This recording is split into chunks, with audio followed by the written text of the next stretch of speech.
Um, hey, welcome back, everyone. Western Mass Turf is finally back doing a live stream. Thanks for tuning in, everyone. So um, today we are joined by Lushy. So Lushy, hi, how are you? Lushy is a lawn care owner and operator out in Eastern Massachusetts. We also have Ray Green Doc, who is on a very popular channel called The Grass Factor. So, Ray, thank you for joining You're us. welcome. Thank you for having me, Brent. And we also have Mike Busy Bees, who is also a lawn care owner operator in South Carolina. So, Mike, welcome. Thanks for joining us again. I'm just happy to be here.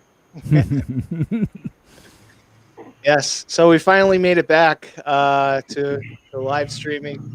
We're all busy. Mike and I are pretty busy, and Ray, and we're all very busy people. So it's nice to finally be able to do this again here in kind of like the middle of summer now. So it's pretty cool.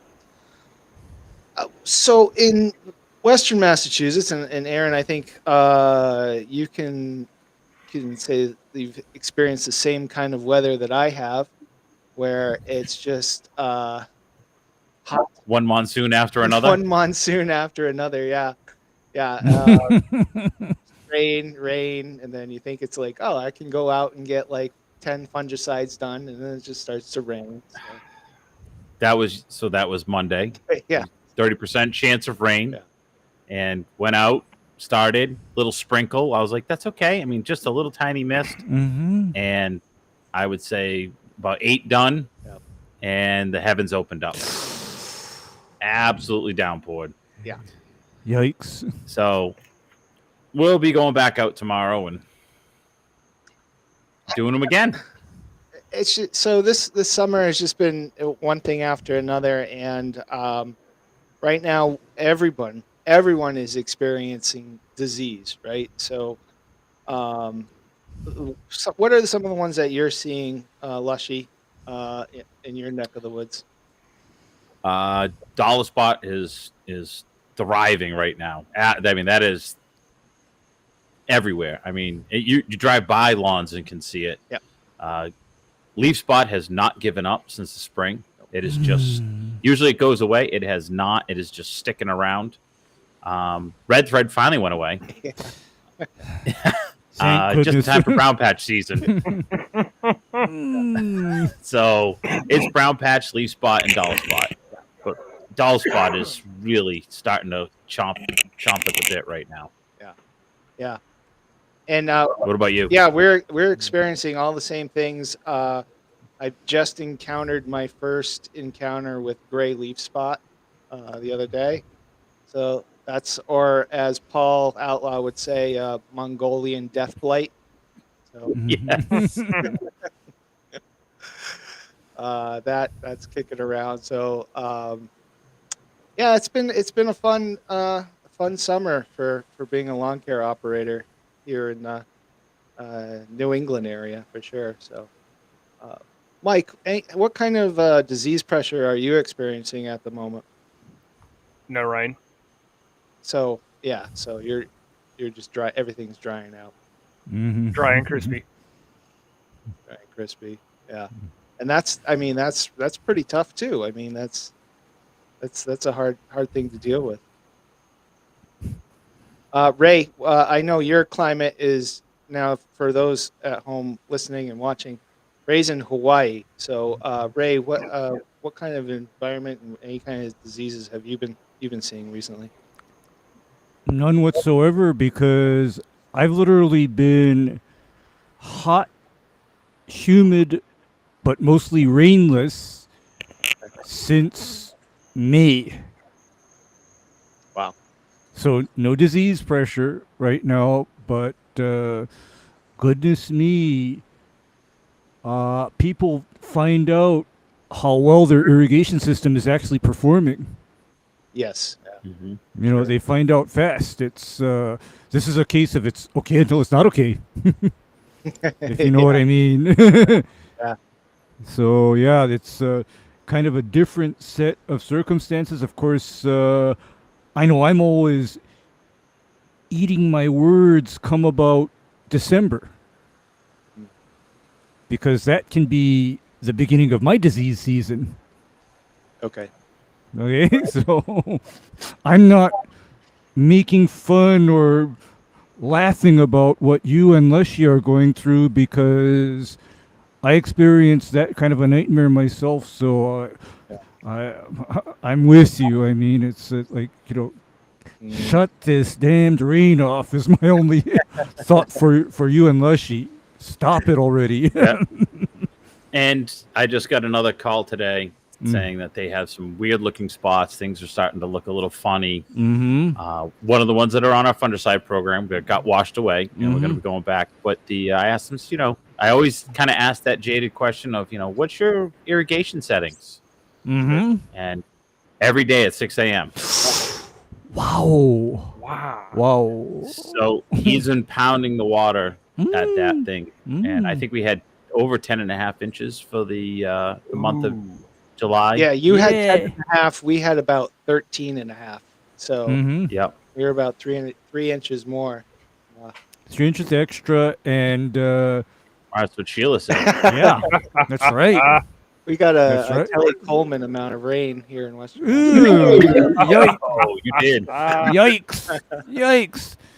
But seriously, 6 a.m. to me doesn't sound nearly as bad as some people I've seen where they have their irrigation set for 6 a.m. and then one more time at 6 p.m. 6 p.m. Yeah.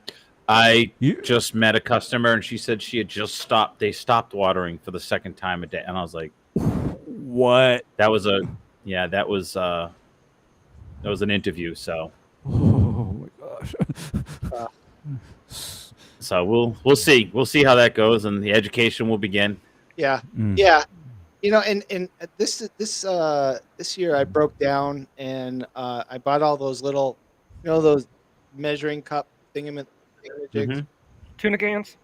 Yeah, no, not the tuna. Yeah. Well, Rain gauges. rain gauges, and I I bought a bunch of them, and so instead of me going, okay, let's finagle. I left these people that have been watering all the time a rain gauge, like near their front door or near like a sidewalk or something. And I said, we're gonna monitor this. If you see this filling up to that half-inch mark, whatever, I don't even want the irrigation on it. Like there's no point in it. And then I'll stick the soil probe down into the soil and I'll show them how saturated that soil is. It looks like pulling Mhm. out a soggy sponge, and they're like, oh, with the okay, that's a Yeah, it's got water. Wait, you can do that? I gotta sit there with the jackhammer. Oh, yeah. Well, if you haven't had any, Yeah, I'm sure right now. whatsoever, yeah. Yeah, it's like 5-pound sledgehammer into the damn soil probe going in just to pull a soil core. That's right. Looney in the chat is saying he's just got red thread showing up. He says, "Thanks for sending that over. You're welcome." We can't share herbicides with our Canadian brothers, but we sure can share red thread. So Yes, yes.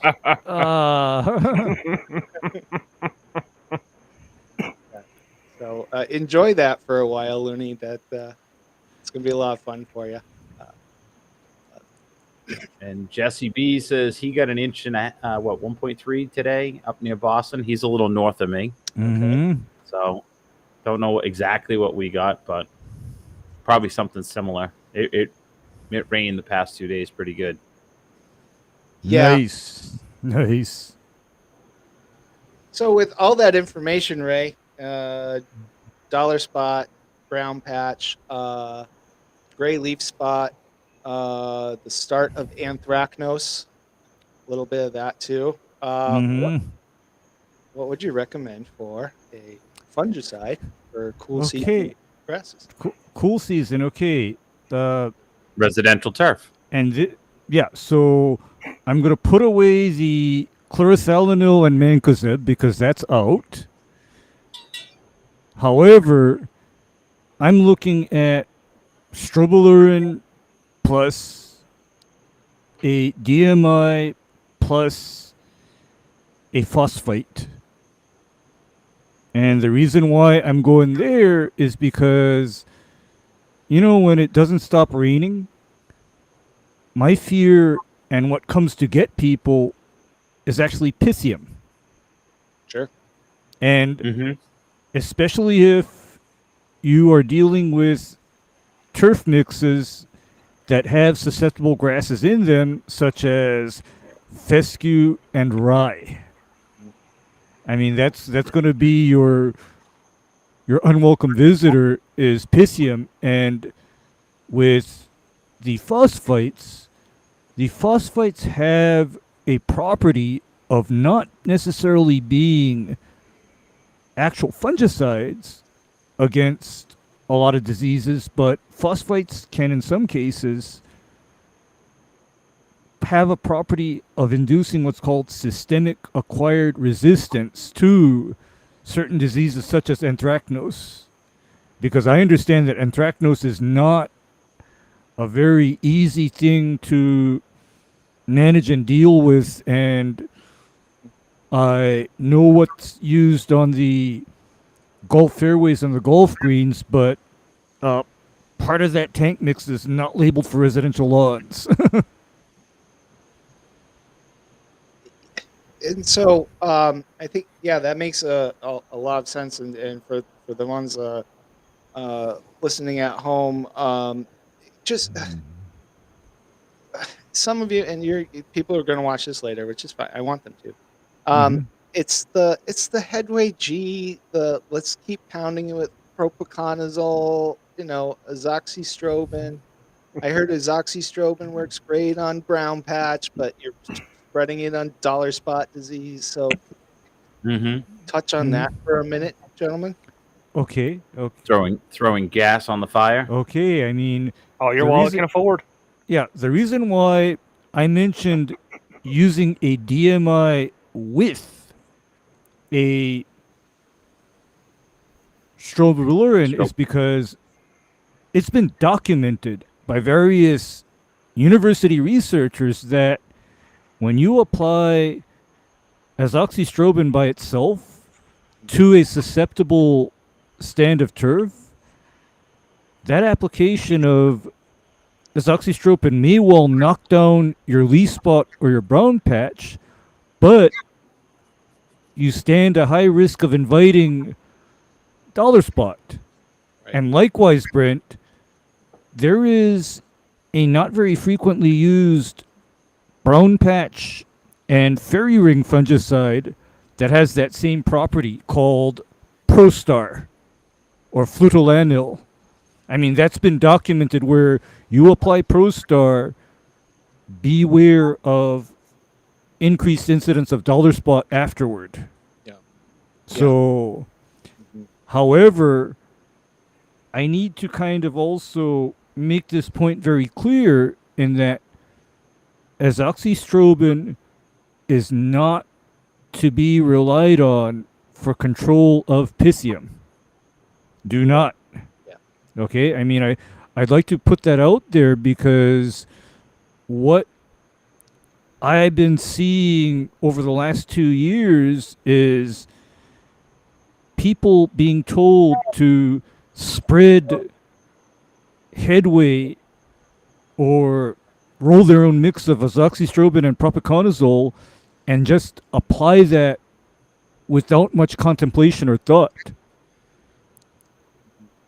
And my concern of that is, by doing that, are you creating that super fungus? Right. Yeah. Yeah. I mean, Yeah. are we creating a super fungus? And the reason why I'm afraid of creating a super fungus is in residential lawn care, there are very limited groups of fungicides to choose from. Yeah.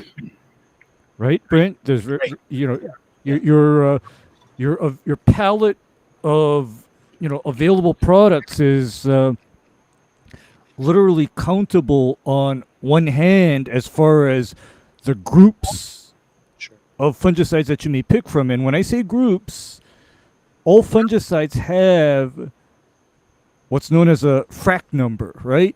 Right. Fungicide Resistance Action Committee number, and what that number is from is a international group has separated all the available fungicides into their mode of action or chemically how that product affects a given disease. Mhm. And so that's kind of where I lose my stuff when somebody, for example, says you can rotate between headway and pillar. Wait, stop. That is not rotation because That's the headway same and group. right, They're both Mike. 3 and 11. 3 and 11. That's both 3 and 11, and so you're not rotating when you tell somebody, okay, you use headway and then you use pillar after that. I'm like, wait, stop, because that is both 3 and 11. You're not rotating when you are within Right. the same frac code numbers. You need to pick products that are containing a frac code number that is not 3 and not an 11 at the same time. Yeah. Yeah. Yeah, definitely. Yeah. And So and you're absolutely right. I mean, there's if you just keep, and you also just keep pounding and pounding year after year the same thing again, again, again, Mm. again. I mean, it scares me watching people do that, or talk about it. You tell them no, don't, and Mhm. now they're looking at lawn renovations because they can't control a disease. It's becoming extremely resistant to what you put down on it. So Okay. I have a question for you and Lushy. sure. I'm nervous. What what do you two guys look at or consider as far as your turf seed choices? Because I know that in my area, seeded lawns are not common, but at the same time, I know that there are certain cultivars and species of turf grass that are just not good ideas because of their high susceptibility to disease. Oh, sure. Yeah. You know? Yeah. Yeah. So I mean, Lushy and I were actually talking about this last week. I think there was this blend that they used to use in hydro seeding in the 80s, in the early 90s, called Mm. URI1, or Mm. University of Rhode Island 1 blend, which was Mhm. fine fescue, ryegrass, a little bit of bluegrass. I think there was just bent grass in there too, wasn't there? They could be. Well, from the lawns I see, yes. Yeah. There was bent grass in it.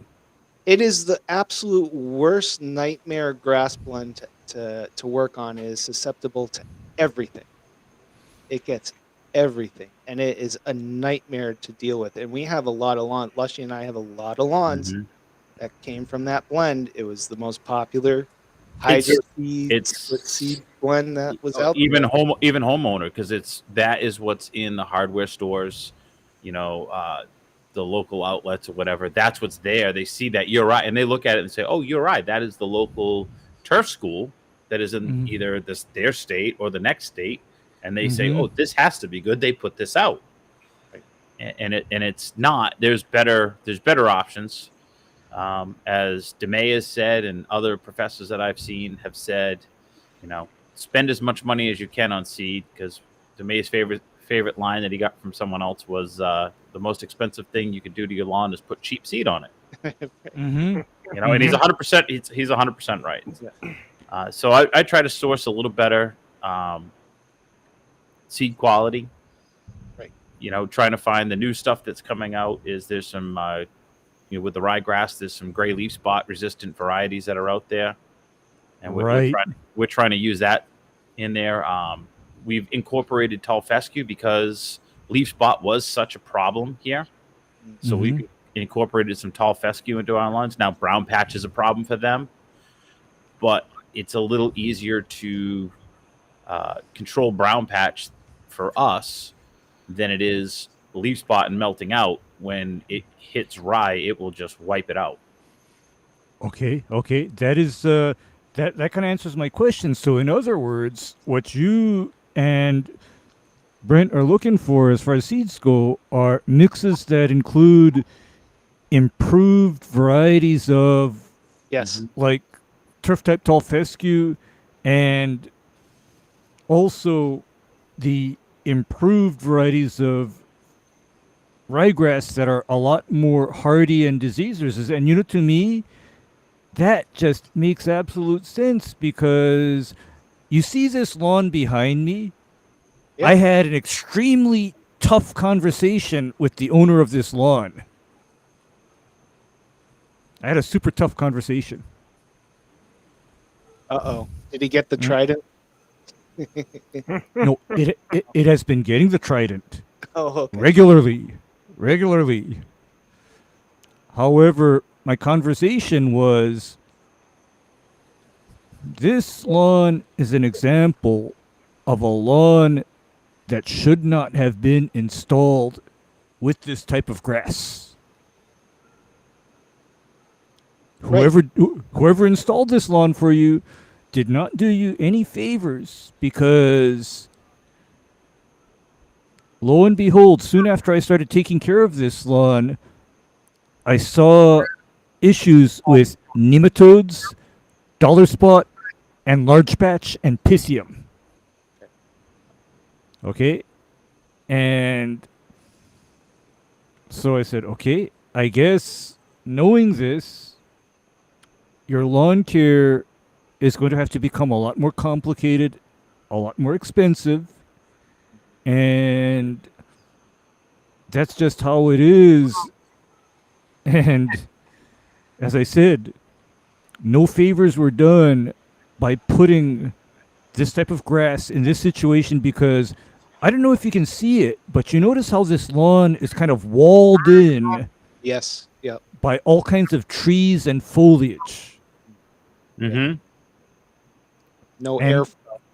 no airflow. And this is the exact scenario that I know I've had conversations with other people, like on Thirsty Thursday, about how if they have a lawn that is like surrounded by a high fence, for example, or else there's trees overhanging that lawn, they need to be particularly aware of the potential for disease.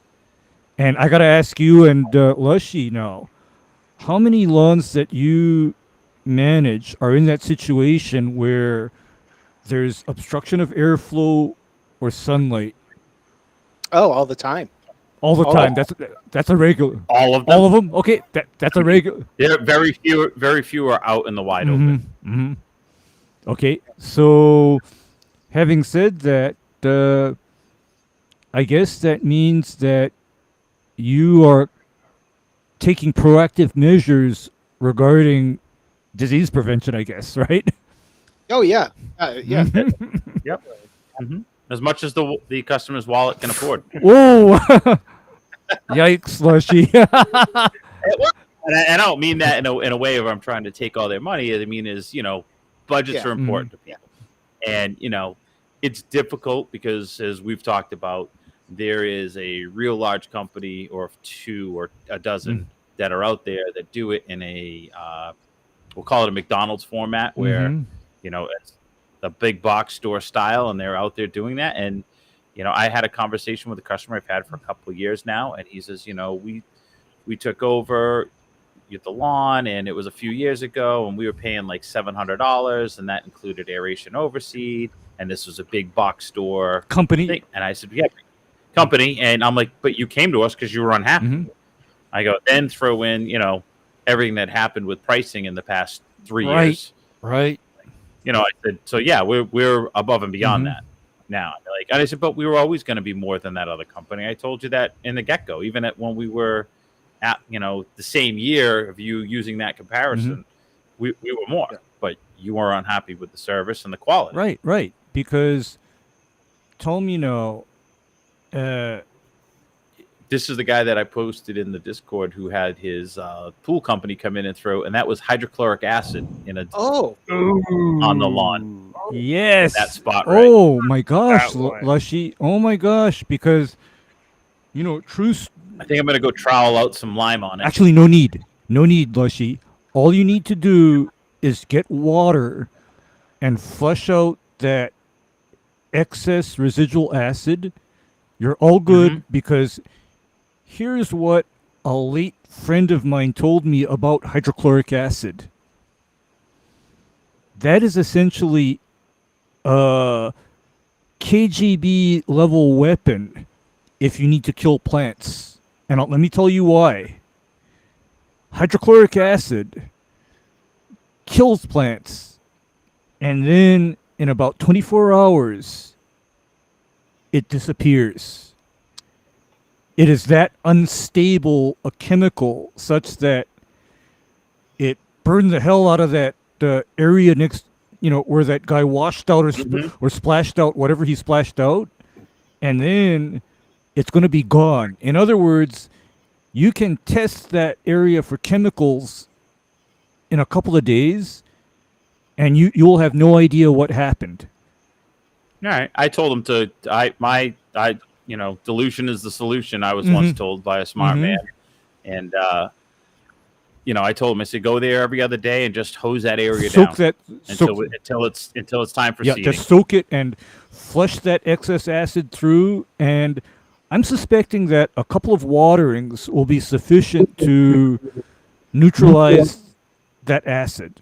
It's not going to take a lot, Lushy. I mean, this is not horrid. I mean, because, for all I know, maybe this pool guy was like descaling or cleaning some kind of a filter or... Yep, that's what he was doing. Or something, but goodness me. Which, the worst part about that, and, not to pick... It was a new guy, apparently, to the pool company. Might be new in the industry and maybe didn't realize what it would do. But his whole pool filter system is, in a fenced-in area with nice ornamental river rocks, where he could have just dumped it right there. It would have cleaned the rocks, but that would have been it. There wouldn't have been a stain. Yeah. It wouldn't have killed the grass to, that degree. And like you say, if he dumped that out on the rock, it would not have caused anything egregious. In fact, that might have helped keep the rock clear of weeds. Right. right, Lushy? I mean, it's just because I still remember working with some smart people that had, basically their policy was do everything off of the turf grass. However, I was working with them and I was loading a sprayer with fungicides, and I told them, okay, because this chemical or treatment is intended to be applied to the turf grass, I'm going to mix and load on the lawn that we're supposed to treat today. I'm not going to do it on some kind of an off-target hard surface. Right. I mean, keep the fungicides in the lawn, in this case. But on the other hand, they said, if it's gas or something else, off on the driveway, please, right. Yeah. But there's nothing more terrifying than you forget to fill up the permagreen and you run out of gas on a 40,000 square foot property and you're in the very back and now you have to carry a can of gas across 40,000 square foot. Brent, that does not. That's nowhere near as bad as the 10 acres and you run out. That terrifies me. I have like palpitations. I'm like, this gas can's gonna spill. It's gonna break. It's leaking everywhere. The anxiety. Just light it on fire and walk away. Brent, for me, gas is like the least of my anxiety points because, of course, what the best thing about me being self-employed has been? You don't have fuck ups. Right. And one of the screw ups and fuck ups that I don't deal with is having some kind of leaky, junky, substandard, and oh, by the way, illegal gas can. I mean, I like those sure can type gas cans where you push the button and you stick the spout down into the gas tank, and then right before it's full, you let go of the button, you let it drip, and then you pull the gas can back. I mean, I like that. On the other hand, Them and no spills. yeah, no spills, right? Right? Because on the other hand, I've seen people with the regular gas cans with the clear spout. plastic spout, and Mike, guess how that spout is closed off? You got to pull it out. I still got like 3 of them and they don't leak. Oh wait, the way that I've seen these closed off is somebody Stick the rag in it. or a piece of trash bag. You're talking the fixed ones, not the ones that go inside and the screw cap goes on it. Yeah, I'm not talking about those. I'm talking about the fixed ones, sir. I'm talking about the ones where some crazy person just stuffs a wad of trash bag down the opening of that spout. And because, speaking of diseases, there's a lot of times when I got to drill down and determine if the dead areas in somebody's turf are actually a disease issue or human error of some kind. Yeah. Yeah. Oh, absolutely. Or even just taking out the soil probe and then you find like here's the old concrete patio that got covered up, or with a couple of pieces of sod. yeah, with a couple of pieces. Well, yeah. I mean, All right, why is my grass always dead here? Okay. I wonder. And Yellow spot disease. Yeah, yellow spot disease. And you know what my favorite cause of yellow spot disease is? Somebody else's dog? No, when people install sod over an area that used to be gravel mulch. Yeah. Okay, I mean, I literally have that in a lawn that I maintain right now, where this guy's always asking me, how come the grass is not as green and is kind of dried out looking always in this spot? And I tell him, that is because, your sod installer, he failed to remove this area of gravel mulch. And the way I know about that gravel mulch is because when I see a dead or discolored area, guys, the first thing I do is I dig that area up. Yep. I lift up sod and I look at what's underneath, and in this case, I did that, and I'm asking, now why in the hell is there so much gravel here? Why? It's like, this is not soil. This is actual gravel. It's like, what is this doing here? And I'm asking, why was this not removed prior to the sod being laid? Probably the same situation I ran into. I went and did a consultation, and she says, I always had this one area. It's always burning out right here, and you can see it. And I said, well, it kind of looks like, are you septic or sewer? She's like, I'm septic. I said, well, it could be part of your leaching field. I took a shovel out, dug down, and found 3/4 inch stone. Like, dead giveaway. I'm like, yeah, this is not native. This is not a native stone. I said, you need to go to City Hall, get your as-built plan, find out where your system is, and see if you can dig this out. So she did that. She actually ended up contacting the engineer that designed the plan. The engineer came out to the house, looked at everything, and dug around a little bit and says, nope, this is leftover from when they were building the system. It was left over in the hole, and they just filled over the top of it. So you can have that dug out, and you won't hurt your system at all.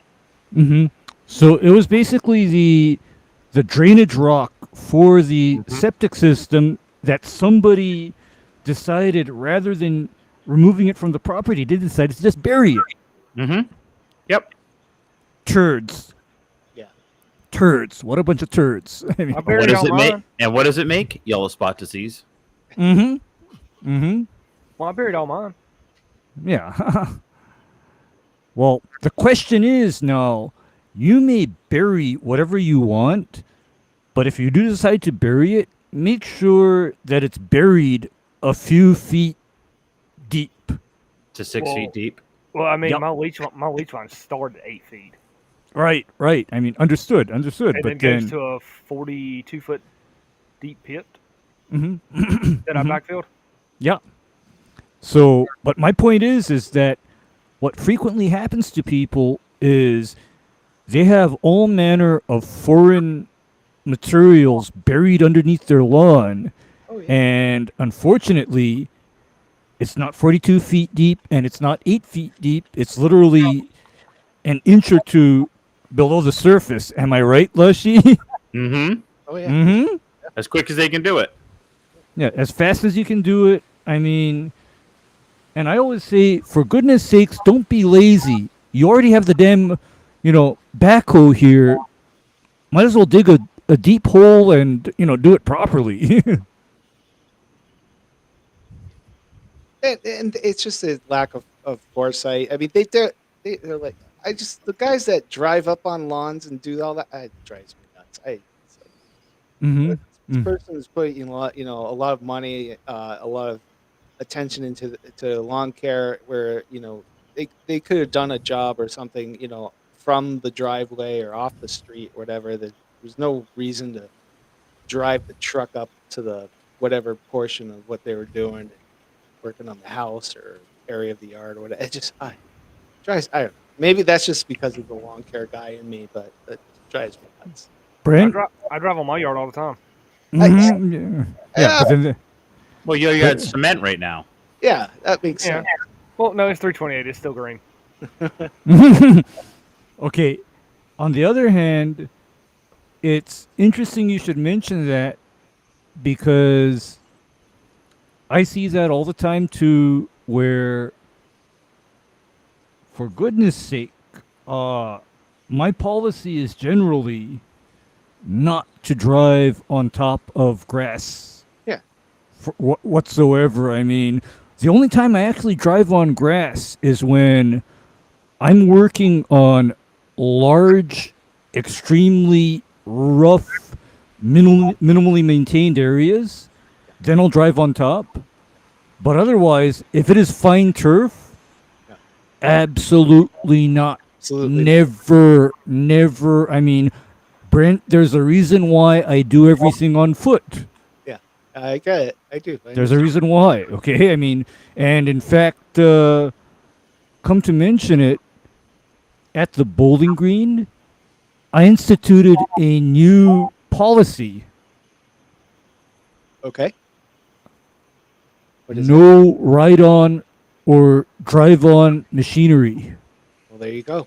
I mean, because the only thing that goes on that green is little old me, in soft-soled footwear and my mower. Because previously that got subjected to a Sidewinder triplex. Oh, Ooh. Yeah, Toro Sidewinder, Mike. That's been on my radar.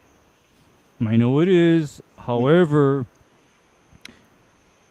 in a confined or small space, that kind of equipment gets questionable, because everywhere where you turn that machine becomes an area where the grass gets worn out.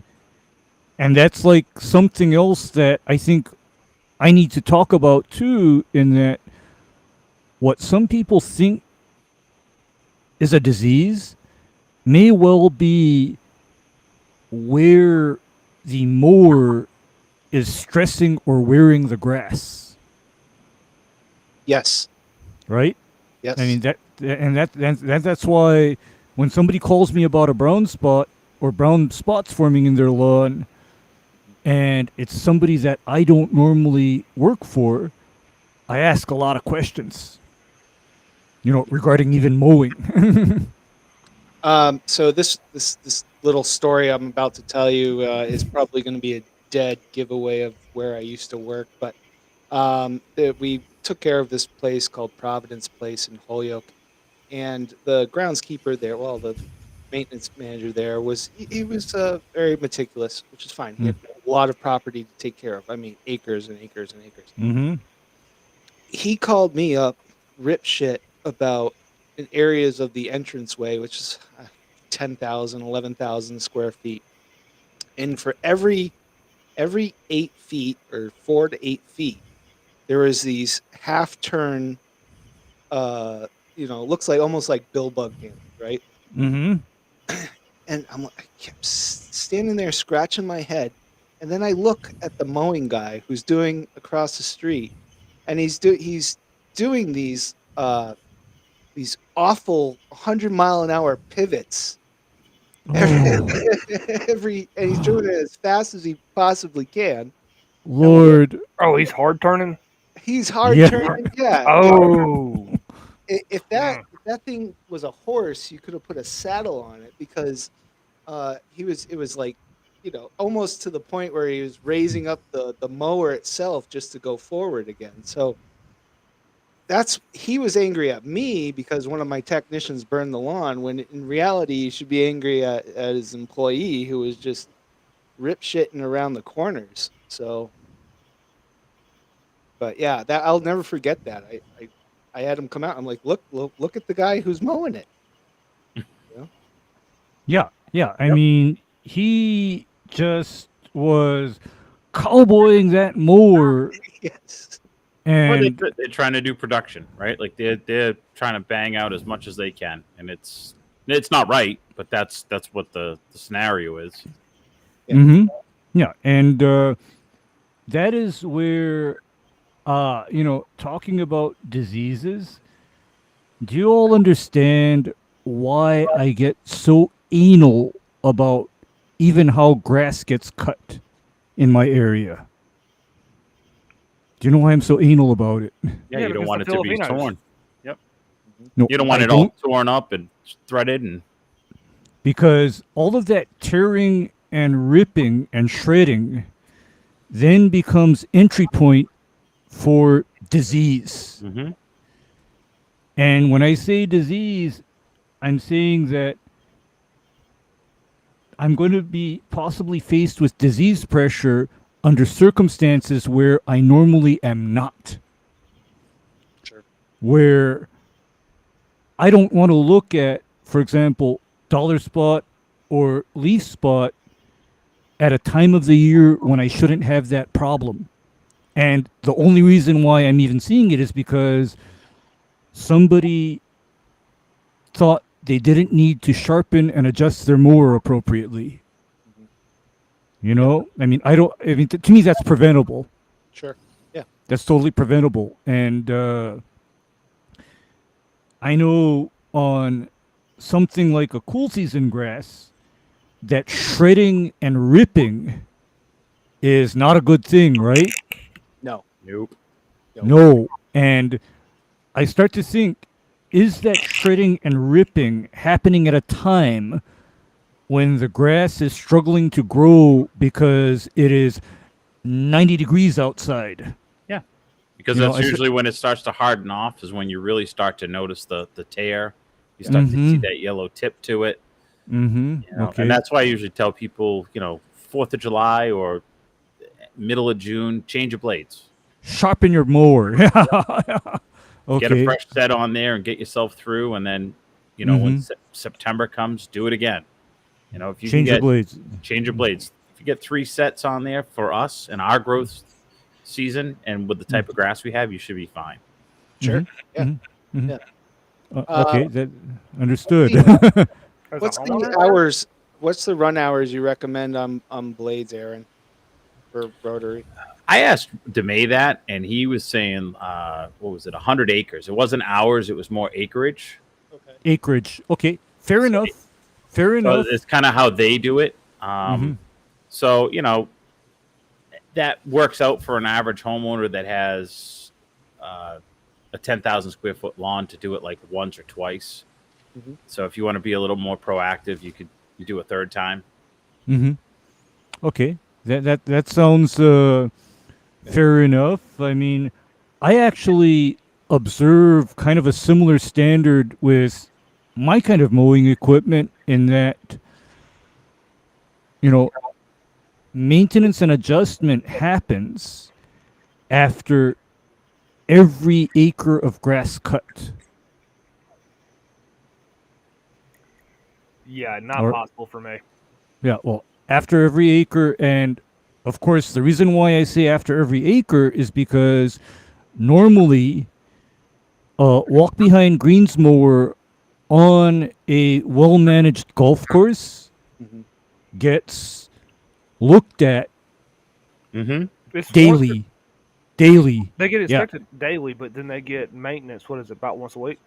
Once a week. Actually, once a week, they get the full, regrind even. Of course, I know, I've heard of courses where their practice is to literally backlap and adjust after every acre mowed, which would be daily. Sure. And so for me, I kind of follow something similar where after every acre mowed, I, check adjustments, do a light backlap, etc. I mean, I kind of follow the same policy. And that has served me rather well, Sure. to be on top of that, where I've seen mowers where they're not looked at after every acre, and the shredding, the ripping, and the pulling that they leave behind is incredible.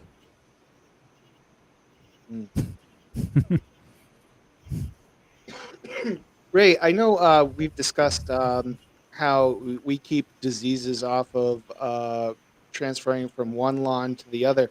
What is one of the practices that you do to minimize any kind of transfer of disease from saying you real mowed one lawn, now you got to go down the street and do it for somebody else? To do another one, my policy is generally if the grass has no active disease present, mowers get washed off and then blown dry Okay, on the lawn that it was used on.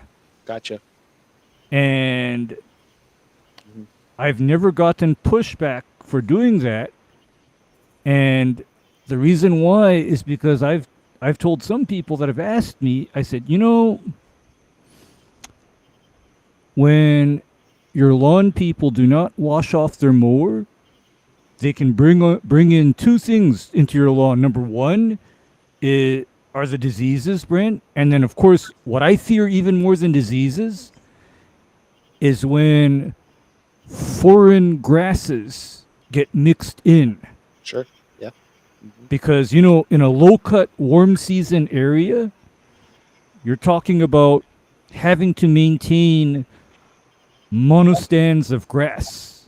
Yeah. And so if your mower is contaminated with seeds or stolons or other vegetative material from another lawn, that is your source of contamination. Sure. And then if I'm dealing with a lawn that has suspected disease, I keep a bottle of rubbing alcohol. Yes. And basically, after I'm done washing and drying, the mower gets, shot off with alcohol and allowed to dry. Yep. Allowed to air dry. I mean, that's just Sure. something I do. No, thanks for sharing that. I tell people things very similarly, and they think I have three heads. So You're too much. Yeah, you're just as crazy as I am, right, Brent? No, I have customers that even if they're cutting their own grass, I tell them if you have an infected area, mow that last, bag the clippings, and wash the deck off. Yeah, wash the mower out, and sure. And then I'm going to kind of mention one thing that I've heard of people doing, but I tell them please don't, and that is the usage of diluted chlorine bleach. Yeah. And the reason why I advise not to is because chlorine bleach is extremely corrosive to metal. Mm-hmm. Very, very, Oh. very corrosive. Steel. Very. Steel, yeah, right. From a former pool guy, very corrosive to steel.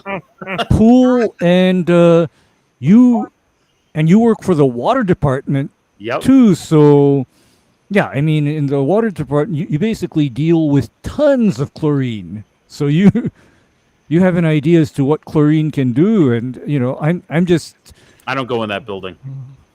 I know. I stay away. Yeah, because You gave up your hazmat cert? Mm-hmm. yeah, I because don't want none of that. yeah, because nobody in their right mind Wants the to pool guy cleaning their water, no their drinking no water. no nobody in their right mind wants to be near tons of chlorine. No. I mean, because I'm familiar with how that works, but then, as I said, my one bit of advice to people is think hard about applying diluted chlorine bleach to, cutting tools. Sure. Yeah. No. It will corrode and degrade that tool rapidly. Getting back a little bit to how chlorine is pretty strong. I was watching some interview recently with a swimmer, an Olympic swimmer or collegiate swimmer, and she said that she thought she had something wrong with her, that she didn't have eyebrows for her whole childhood, but she used to spend like 12, 14 hours a day in the pool with chlorine. So her eyebrows and just weren't there. It was always in chlorine for her whole life. So it took her until her 20s when her eyebrows finally grew back.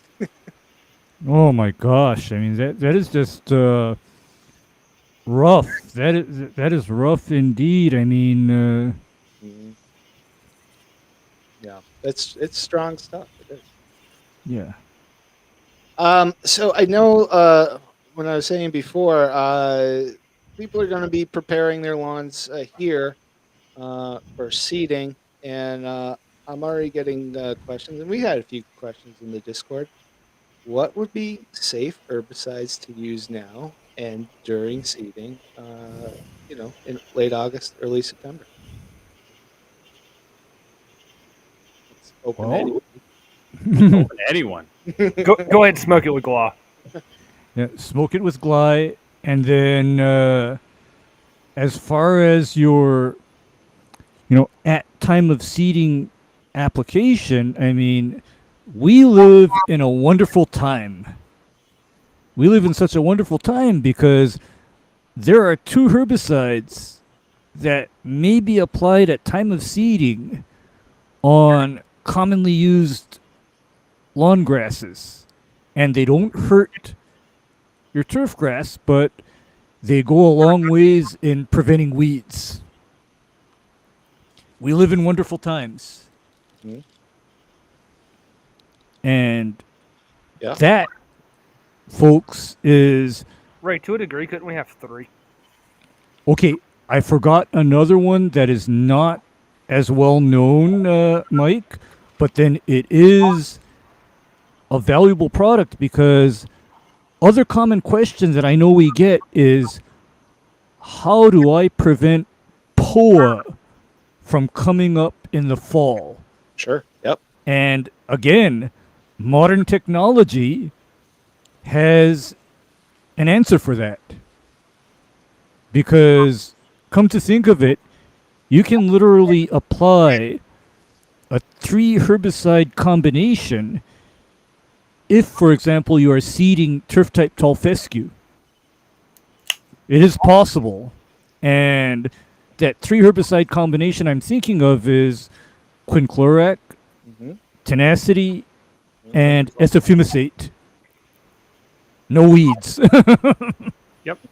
No weeds, right? And the other benefit of that application is that it tends to discourage weeds such as nimblewill and bentgrass. Because I know lushy and Brent have a hate, relationship with Bent. Hey, don't talk about Brent grass seed like that. Yeah. Grass seed. I think It's one R. That's one of Lushy's R's is But on the other hand, my threat still stands that should I ever find myself living in a part of the United States where it will grow well, I'm gonna be that guy with the monostand bent grass lawn kept at about 3/8 inch or lower.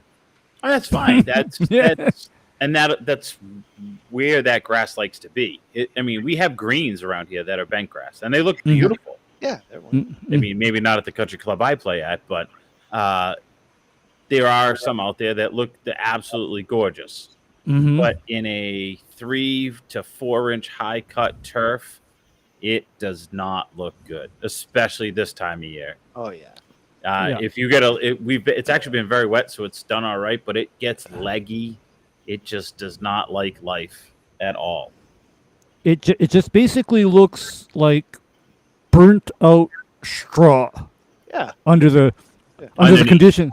Yep. Yeah, under the conditions that a typical lawn is kept at is because when you say 3 inches, I'm thinking, no, I think this bent grass needs to be at like 3/8 inch or shorter. Yes. Yeah. You At know, least.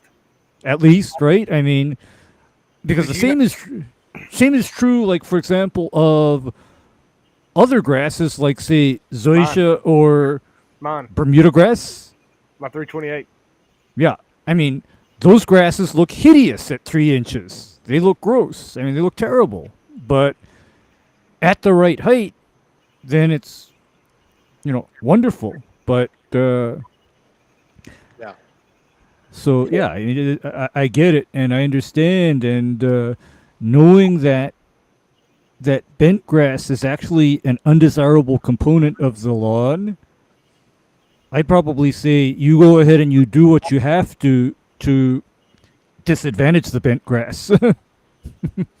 So back to Brent's question, as far as herbicides, another thing is maybe also planning, right? Getting your timing down. That if you're going Yes. to do a higher end Reno, yeah. 2,4-D, or not even a Reno, but if just going to clean some things up, because Evie was asking in the Discord, Mm-hmm. and I think he had some plantain that he was trying to take care of also, Mm-hmm. and you were saying we need 2,4-D for that.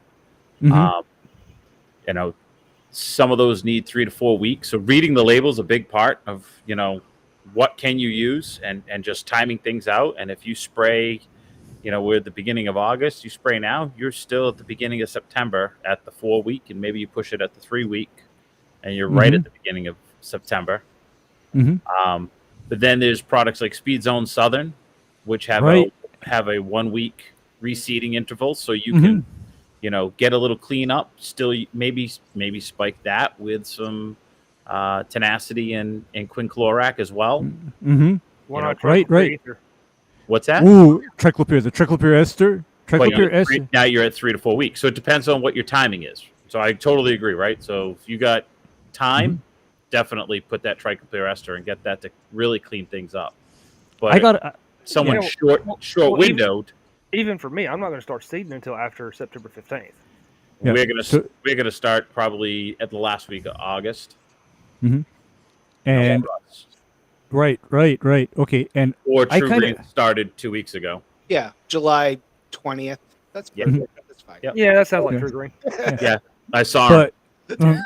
but I understand why Speed Zone Southern can be used 1 week before seeding, and that is because that Speed Zone Southern, it literally applies approximately 1/3 the rate of 2,4-D that a normal lawn herbicide applies. Mhm. It's a reduced rate product, and it was literally specifically formulated such that centipede grass and St. Augustine can tolerate being treated by it. So hence what happened, because if you go look at the label side by side, you'll notice that the amount of 2,4-D in the Speed Zone Southern is about 1/3 the amount of 2,4-D present in regular Speed Zone. And it's got a So- touch of carfentrazone in there for a little burn down.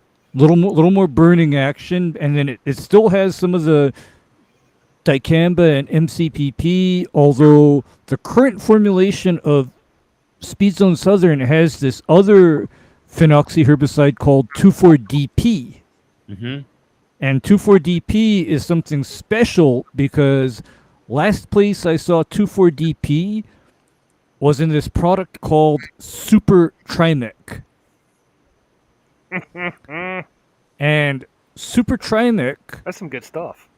hey, Super Trimec was my best friend when I had infestations of spurge and oxalis. And back in those days, there was no such thing as MSM for residential turfgrass. I did have Super Trimec. Of course, I was probably the only one in my state even using it, but I used Super Trimec very successfully to, control, those certain weeds. But then that was all because Super Trimec contained something that regular Trimec didn't have. And I do have to kind of, make sure that people understand that if you need to do broadleaf weed control close to the time of seeding, it's very hard to substitute other products for Trimec Southern. It's hard to because I was just about to bring that one up. yeah, it's hard to because the deal with the Trimec with the Super Trimec, that Trimec Southern and Speed Zone Southern specifically is that Speed Zone Southern was designed to work at very low rates, and that is why you can kill weeds with it a week before seeding. It's different. It's totally different because Speed Zone Southern is kind of like one of the things that I keep in my toolbox. Sure. Just because, No, it's a just great because it works well, right, Brent? It's awesome stuff. And am I right in that most grasses tolerate it very well? Oh, absolutely. Yes, across the board. Yep. At Across all the board. temperatures. All temperatures, no issues, and it works like a treat on the weeds. It just works awesomely. Yeah, I just got my shipment of Trimec Southern of 5 cases. Ooh, nice. Yeah, getting Nice. ready to. Mm-hmm. Okay. And I just got all my MSM too. I got 5 8-ounce bottles. Lordy. Well, what kind of Awesome. weed pressures busy are you seeing right now? Nutsedge, Dallas. Yeah. Seeing some goosegrass and some concrete. Mm-hmm. Yeah. Spotted spurge, Virginia buttonweed, and that's about it. Mm-hmm. Okay. Yeah. Yeah, I was just Yeah. curious. I'm just curious. I My successfully yards are clean. I've been successfully eliminating goosegrass out of 2 soccer fields the last 2 seasons. That's been fun. I Well, bet that's fun. Brent, I always say that in a cool season area, you have the advantage of being able to go nuclear on that goosegrass. And the reason why I say that is because in a cool season area, one of the options opened up for goosegrass is the full rate of Pilex. Yeah. Yeah. There was a guy that did a video on it recently. Right. I heard it works on who that was. Paspalum too. Yeah. It does also do kind of a terrific job on field paspalum. Yep. In that if you drop Pilex plus quinclorac plus triclopyr on field paspalum, you kill it. Yes, definitely do. That that is fantastic because you see, I'm under the idea that in this day and age, there are very few weeds that are not killable. Very few. Yeah. I mean, and likewise, I think that as far as the diseases go, I think there's very few diseases that are not controllable without a good strategy. I mean, as long as you have a good strategy in place and it's not just throwing out fungicides reactively, I think I have a chance. I know I do. Sure. Yeah. Yeah. You know, it's not hopeless or a lost cause, but then at the same time, I the think over I think some situations a fairy ring would be the hardest one to take care of. sure, sure. I mean, fairy ring. The deal with fairy ring, if you have it, is that it requires slightly more involved application techniques. You know, I that's I the gotta say, I was problem. 10 yard of it, and it's slowly diminishing over the past 3 years. Mm-hmm. Okay. What have you been doing with it? I've been alternating, well, ProStar 3336, Armada, Mm-hmm. Prop, Oxy. I've been running everything I know, just running like alteration. Okay, because you just said some of the fungicides that are very effective for fairy ring and that Armada can work. As Oxy, And I know it's going to show up, so I'm trying to run it at a proactive rate. yeah, right, right. And then, you know, ProStar works, of course. And the other key to this, of course, I'm guessing, is after you apply those fungicides, watered in. Yes. That's the key because fairy ring lives in the soil. Yeah, so I got a above ground DIY sprinkler head that I go out there, sit in the middle of it, and it covers the entire area. Right. So you basically, after you apply your fungicide, you have the ability to get water in that area and water it into the affected area. That was my next question because And then it's on a Wi-Fi timer. That way the homeowner don't worry about it, and I turn it on and off. oh, you just control it and just click it on, click it on. Awesome, awesome. I mean Off that from right here. that is terrific. I mean, see, there's little excuse for why something can't be done with modern technology.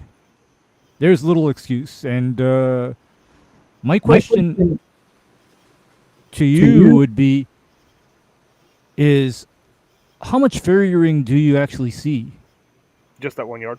Just that one? Mhm. Yeah, because I've seen fairy ring too, and That's the same one that gets dog vomit fungus every Mhm. year, And- and 2 on spittle bug. okay, you know what I think is the problem with this 1 yard that has the neighbors. fairy ring? No, not only that, excess organic matter in the soil. Could be. They've Bulldozer. had a lot of trees taken out. Trees, yeah, because you know those decomposing root systems of trees, or if the trees have been stump ground, all those wood chippings are sources for the fairy ring to grow on and for the dog vomit fungus to grow on, and so that undecomposed organic matter is kind of not a good thing. The one So- spot that I get dog vomit in my yard is from an old pine tree we had taken out 20 something years ago. And the stump's gone. It Mhm. actually rotted out and we pulled it out. But Mhm. I think it's just the tail end of the roots that are out The- underneath the ground and breaking down. Ah, Well, y'all uh-huh. seen the pictures of what I've done to my front yard. Can I send the pictures? I don't think I can. No, I said y'all seen what I done to Oh, my yeah. front yard. Yeah, yeah. Oh, definitely. Yes, yes, yes, yes. Definitely. I don't really see fairy. Unless you do. No. No, I don't see it. We don't see fairy ring. I worked with a franchise out at Cape Cod that used to always say that they had it a lot due to their high water table. which kind of made sense, but I don't see it. It's not usually around here. So Probably the biggest thing I think I see is this late in the season is my zoysia yards. I'll see rust from homeowners, where they're sitting there trying to hammer it with water. rust, yeah, Yep. Yep. yeah, we get rust. We definitely, Yeah. I usually see that like in October. yeah, it's a September, October one for me. Yep. Yep. Yeah, I got a feeling it's coming. Yeah, probably. I mean, hey, with Lushy and our season right now, it's probably out there right now. No, it probably is. It probably is. That'd be tomorrow's phone call. Yeah, I don't understand why my white New Balances are all orange. Right. They're usually green after I mow, but now Yikes. they're orange. What is going on? Oh, you have rusty sneakers. He used too much iron. Yeah, too much iron. Yay. Oh yeah. No, I'll get those calls. I do. I'm sure you get them too, Aaron. It's just, is that something you put on my lawn that's making my shoes turn orange? No. Oh, yep. Yeah, I slip up all my metal shavings. That way I can give you all the damn iron you needed. It's from the chlorine I put in my sprayer with the metal filings, and I just spray it out. Yikes! That's like do-it-yourself ferric chloride. Yeah. Yeah, do-it-yourself ferric chloride. That's the latest fertilizer that Destroys I'm your waiting diaphragm for the pump. yeah. I'm waiting for the day that somebody tries to actually concoct that or formulate that, because man, I still have memories of using 31% hydrochloric acid to to like clean various surfaces and objects. That stuff is a nightmare to deal with. It's a nightmare to deal with because when it's reacting with the surface, it gives off a lot of chlorine gas as well. So, Yeah. yeah, not good. Brent, do you do anything with your seeding? Do you do anything if you're going to go out and do a seeding? What are you looking at for chemical control or apple? Are you adding anything spicy to it or different? No, I mean I've simplified it. Like so, we've talked about this before. I usually have somebody else doing a lot of my seed jobs because my post-traumatic stress disorder from seeding for as many months. Yeah, it's a lot of coordination. It is a lot of How much coordination. does the old man do? No, he doesn't. No. So The old man's on a stinger for 6 months, yeah, starting tomorrow. yeah, right. Yeah, Snow's gonna be on the ground. He's like, "Damn it, boss! I'll be done soon enough. Don't worry." professional observer. So the only thing that I usually do now is I put a quinclorac is something that I will use, and I will definitely use mesotrione. So those. I won't. There's areas of lawns that I won't even use that because I'm putting in a shade grass, so I don't see any pressure. There's no reason for me to put in some. Right. Mm-hmm. So I'm not going to see crabgrass in mostly shade if I'm putting in a fine fescue area that I don't want to do. But here, I'll do. I don't know why it won't take. Whoops. I mean, yeah, because that whole thing about doing quinclorac and mesotrione is the exception, I guess, to applying that to a turf grass is if fine fescues are a desirable species. Yeah. You can't do those herbicides on fine fescue necessarily because they're not tolerant. Exactly. Unless you're doing creepings or chewings, and then in that case, you can actually run MSM. Yeah, I forget which one. Yikes. Yeah. David Clausen's asking about fungicides during a reno. So I do the same thing, very similar to Brent. We'll do the mesotrione and the quinclorac, and then I add propiconazole. But I do it twofold. One, I'm going to get a little bit of fungicide control out of that, but I actually want it for that growth regulation on my, overseeding. I want to try to slow that regular stand of turf down and try to give that seed a little bit of time to get going. Yeah, you definitely want to shave down the existing turf if you're doing a slice seeding into it too. Because when you seed, are you throwing down fertilizer with it too? I actually use Matt's GTMF. Okay. Because they're in between our seeding, our fertilizations. They've just gotten a heavy one probably 2 or 3 weeks prior. That's going to roll through, and then they're going to get one at the end of September. So it's going to be kind of bookended with fertilizer. There's plenty there, and we're looking at every single property as to what they need. Are they getting the 20-0-20? Are they getting triple 19? All based on their soil reports. Right. And that's the one thing we can actually use. We can actually finally get to use our phosphorus, right? Right. At time seeding. So, which, still. Again, there's government in action, right? Like, if at the time of seeding you can throw it down, whether you need it or not, you could have a massive amount because you've been pumping Milorganite on it for 6 years, and you're sky high in phosphorus. But because you're seeding, you can put phosphorus down.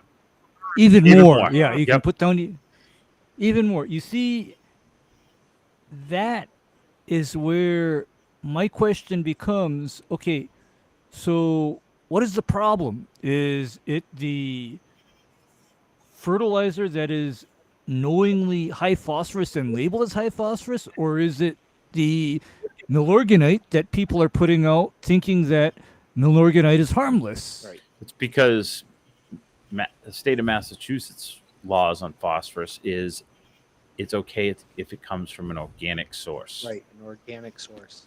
Wow. Which is a little ass backwards.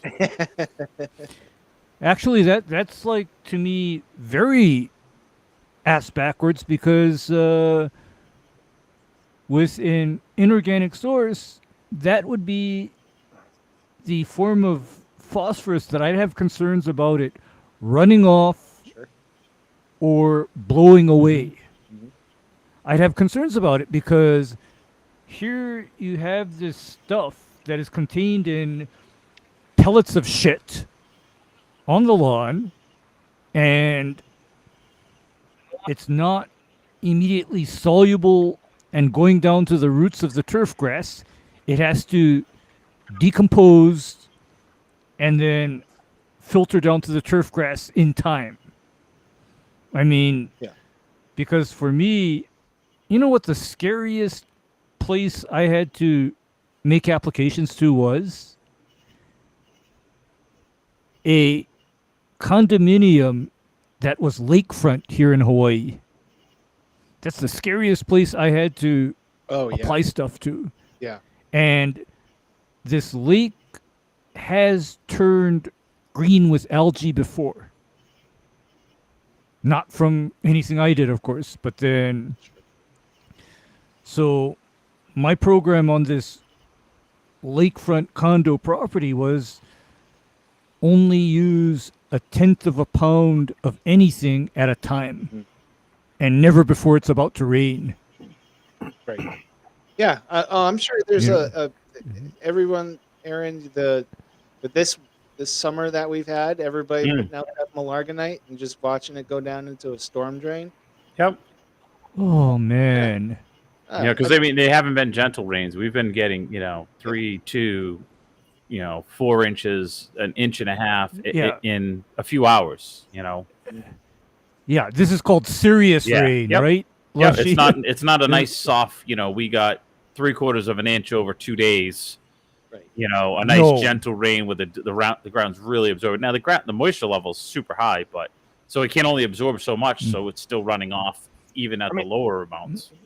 Even with it being saturated right now, I mean, even the uptake's only, what is it, 1/2 inch per hour? Mm-hmm. Yeah. And then once fully saturated, then it cuts down to what, 1/8 of an inch per hour? something like that. I did a thing on I posted a thing on something where it shows you take a water that's or a cup of water full of probably a half a cup of water on dry, on medium dry, on saturated, and it's amazing the difference of the absorption rates. I mean, it's phenomenal. So, Eric Sands asking about slice seating.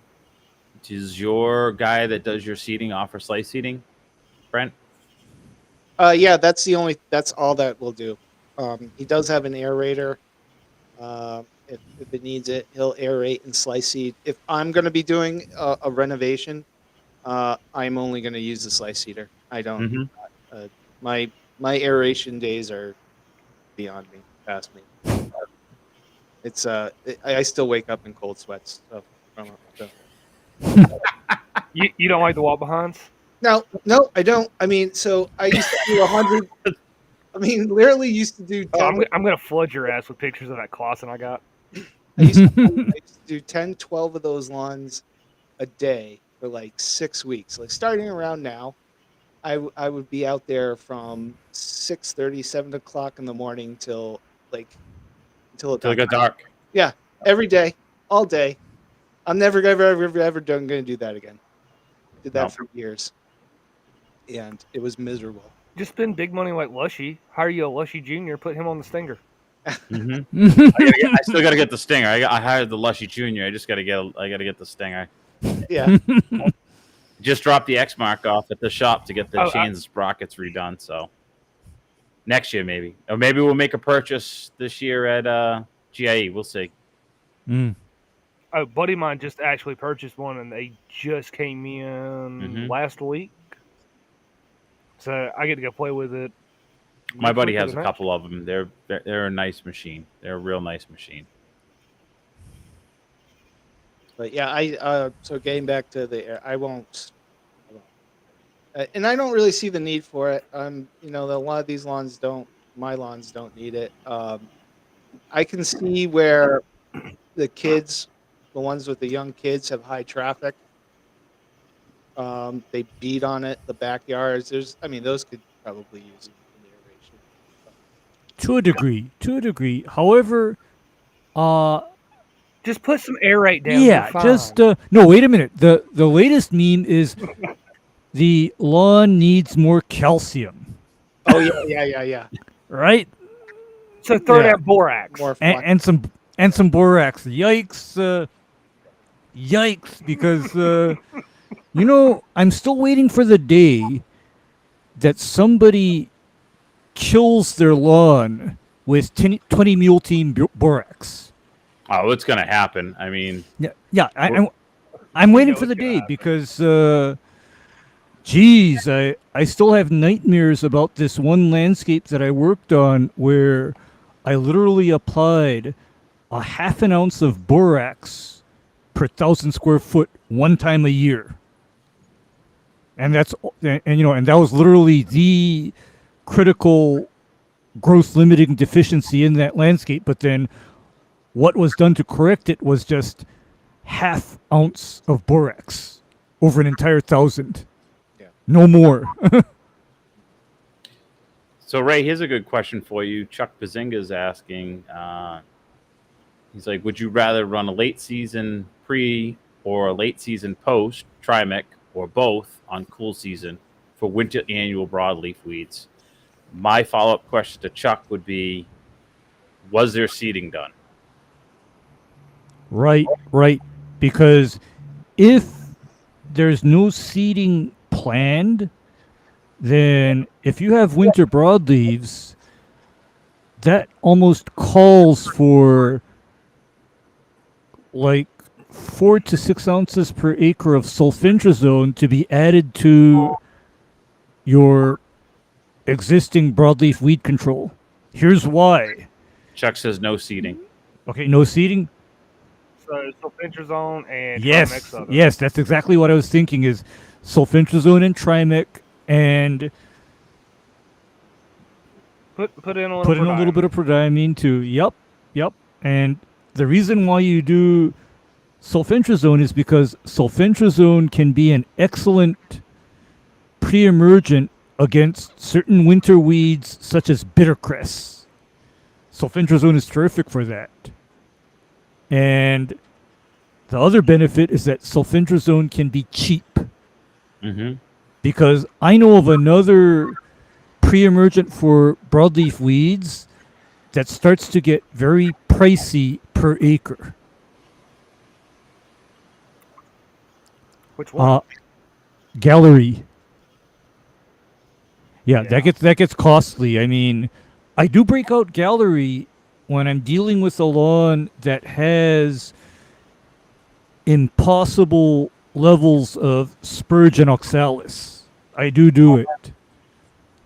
But for most people, I would probably say they could start with sulfentrazone first. You know, that's a more reasonable option because, by the way, going price on gallery or even off-patent isoxaben DF is still $120 to $150 per acre. It's not cheap. Yeah, where you get a $60 bottle of sulfentrazone, 6 ounces, and you can use 2 ounces per Yep, acre. 2 and 2, right? 2 and 2, and just keep on applying it. And Yeah, so you get 3 apps out of $60 versus what'd you say, 120? yep, 130? 120, 130 for that one-time application. And yeah. However, just be aware that with sulfentrazone, it's probably better to save application of that for the cooler part of the year if you can. Yeah, it's I would say right when you start to get your first frost, right before it starts to snow. yeah.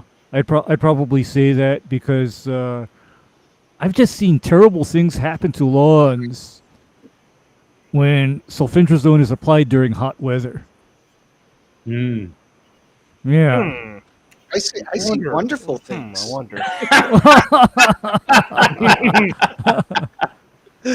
It's I see dead people. I see dead people. Yeah, and Brent looks like what would happen if Haley Joel Osment is all grown up? Yeah, right. Sure, but yeah. I mean, I would probably say, Chuck, a good option for you may be some sulfentrazone added to your fall broadleaf weed killer application. You know, that would be a good option. And naturally, you do want to broadcast this over the lawn and basically decrease the surplus population of weeds overall. I mean, you know, sulfentrazone is probably one of the most misused and underused products. Now, sulfentrazone is not good if you have seeded. Yes. Sulfentrazone is not good if you have a newly seeded lawn the fall before and you're coming out in the spring. Mm-hmm. You're going to want to stay away from that. Yes. So yeah. there's some caveats. So it works great, but you got to make sure that, you know, listening to his answer as to this was for a non-seeded lawn. Yeah. Not seeded and totally established cool season lawn where no seeding is planned in the fall. I mean, that is like the ideal situation because problem with sulfentrazone is that it is somewhat of a hot herbicide. It's on the hot side.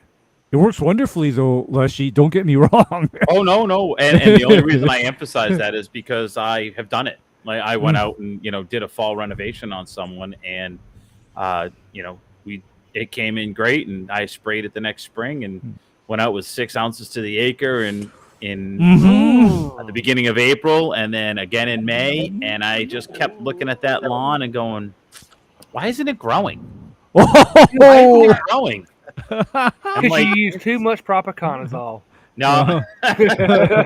and then it just kind of lingered, and then by mid to the end of May, it took off and got going. But at come to first find it out, was we figured scary. oh yeah, I was like, what is going on? Yikes. Well, Yo, hey, Ray, that 10-acre test field we done, no-till Uh-huh. drilled this time last year. Mhm. February, I went out 2-ounce sulfentrazone, fusilade at, what was it, 6 ounces per acre? Mhm. Quinclorac and Trimax Southern. That was more along the lines that I was thinking of the quinclorac and triclopyr is something that I use later in the season. No, Sure. this was February. Sure. February in the transition zone, that is like the winter weed cleanup mix. That's what I'm doing in February. He's skiing. Yeah, I'll be sleeping and drinking. So, And you'll be here every Yeah. night, Tuesday, Wednesday. Yeah. But Brent will be sleeping and having a beer when he wakes up. Okay. The good life. The good life, Brent. Beerios. Or Ray, like me this morning, I woke up at 5:30 in the morning. I was like, you know what? Fuck this. I'm going fishing. J Farm, to answer your question, so when we slice seed, we'll slice seed out at, we pretty much have it dialed in that we're going out at 4 pounds per 1,000 with our slice seeder. So we know if we run in one direction, we're getting 4 pounds. If we run it in a second, we're getting another 4. We're at 8. And if it's a brand new lawn, we're going in a third, and that's a 12-pound rate. Seed rate, okay. Seed rate. And that's probably like a rye bluegrass mix, or it's a tall fescue mix. Mm-hmm. Have I done the, slice seed, throw it over it, and slice seed again, and go? Yeah, I've done it every which way, and it all seems to work. It's can't hurt. Or throw some down before you slice seed, and you might get a little, extra put in. I mean, the slice seeding does work the best. It gives you the best results. Yeah, hands down. If we're doing a new lawn, that's how we do. We do a new lawn with slice seeding. Ryan DeMay told me about this slice seeder machine that's basically extremely high end, called a Vito. Is that the one that you almost tow behind you, and it's got the big spiky drum wheel on the back of it? I That's a think no-till so. Is it? Yep. Yeah, Yeah. I think I saw him showing that, and that was very impressive. I'm about to say, He's dangerous to hang around no-till with. drill. You'll spend a lot of money on equipment hanging around with DeMay. Well, I mean, with Ryan, he and I are essentially kindred spirits because his joke with me is he always tells me, Ray, we shan't be fucking around.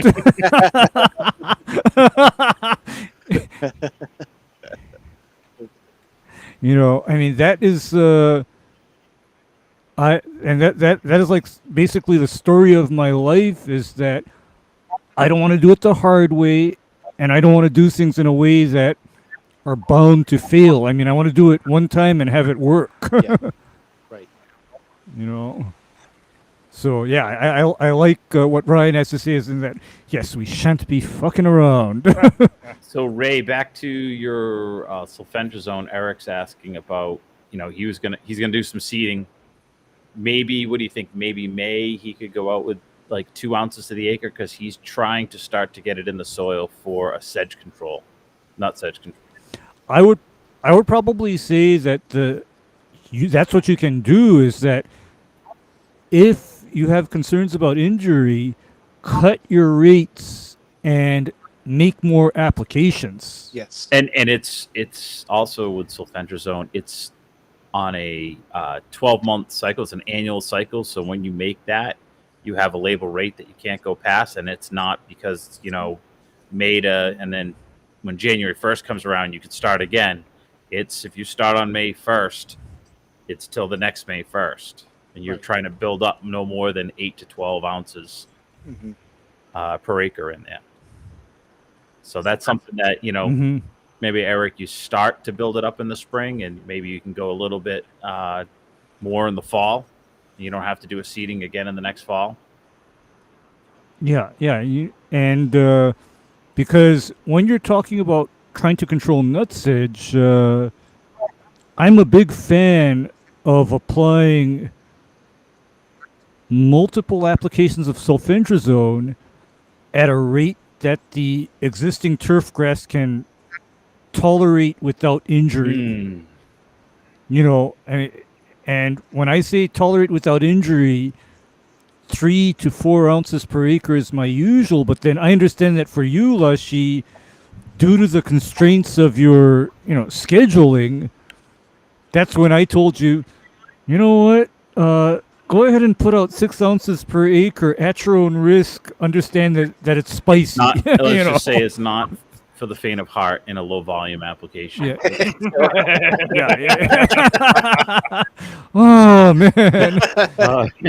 You run that, some mesotrione, some triclopyr, and it cleans up real nice. Nice. Yeah. But, Yeah. Ray, remember what you said Yeah. wasn't for the faint of heart with simazine and tenacity on Bermuda? Yup.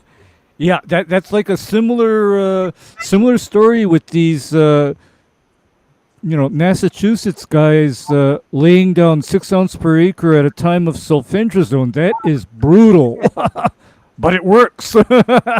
But it works. I mean, that's the whole point. I mean, is that, yeah, I mean, there are certain applications where I've come to believe that you just have to communicate with people what can possibly happen and then just send it. I mean, because I know what my policy has been to tell people ahead of time, after I spray this, it's going to look like I killed your yard. Hands down. I mean, it's going to look like I killed your yard, but what's actually going to happen is your lawn will grow back without the presence of that weed that has not been controllable previously. I mean, that's just how it has to be. I mean, I cannot do these totally selective treatments under extreme circumstances. I mean, in some cases, a burn and return is called for, literally. That used to be my biggest fear. Was a tip burn or as Chuck is saying, bronzing. That used to terrify me, and now I really have embraced the way of Ray. It's the way. A lot of us have. Yeah, and again, Ray's 100% correct. Like you're communicating that to people, and I also communicate the watering in. Especially when I was putting that prefix in. Like if you didn't water in after we drove by, you better get on it. You better get it in, and then likewise with certain applications, I find that delaying irrigation for a couple of days makes the application work that much better. That's what I find is that sometimes if there's too much water, that literally cancels out the effect of the application. It dilutes it, dissipates it, and then it's like not effective anymore. It doesn't work. So yeah, there's a lot of communication, I guess, that has to happen. In that, I think the understanding has to be is that you will be there to make the applications, but then it is on the lawn care customer to then mow correctly and control the watering, appropriately. I mean, it's on them to do that, because what I tell people is, hey, I don't live here. And Ray, that's why I love having full control. Yeah, it's great. But from a scale point of Brent, like he doesn't. You can offer the best bit of advice, and whether they listen or they hear Charlie Brown's teacher while Brent's talking. I'm a little smaller scale, and same thing, even mine. But they do the same thing, and they want to turn that irrigation system on, and it's a set it and forget it, because you don't have to remember to do anything, and it doesn't mean it's right, especially when we get a year for us like it is. And last year was complete polar opposite. We had police going around and knocking on doors telling people to shut the irrigation off because they were on city water, and we were in the middle of a drought. Right. I mean, that last year it was an extreme drought. Yep. Oh, I remember phone calls with she FaceTiming. He's just riding by his yards and going, "Look at this one! Look at this one! Look at this one!" And it was, and when they put that mandatory band on, they went from looking great, and within 1 week, boom, instant. Yep. It was like someone turned the light switch on. They went from green, looking good because there was no disease pressure because everything was so dry, right? And snap, they dried out within. It was like a week.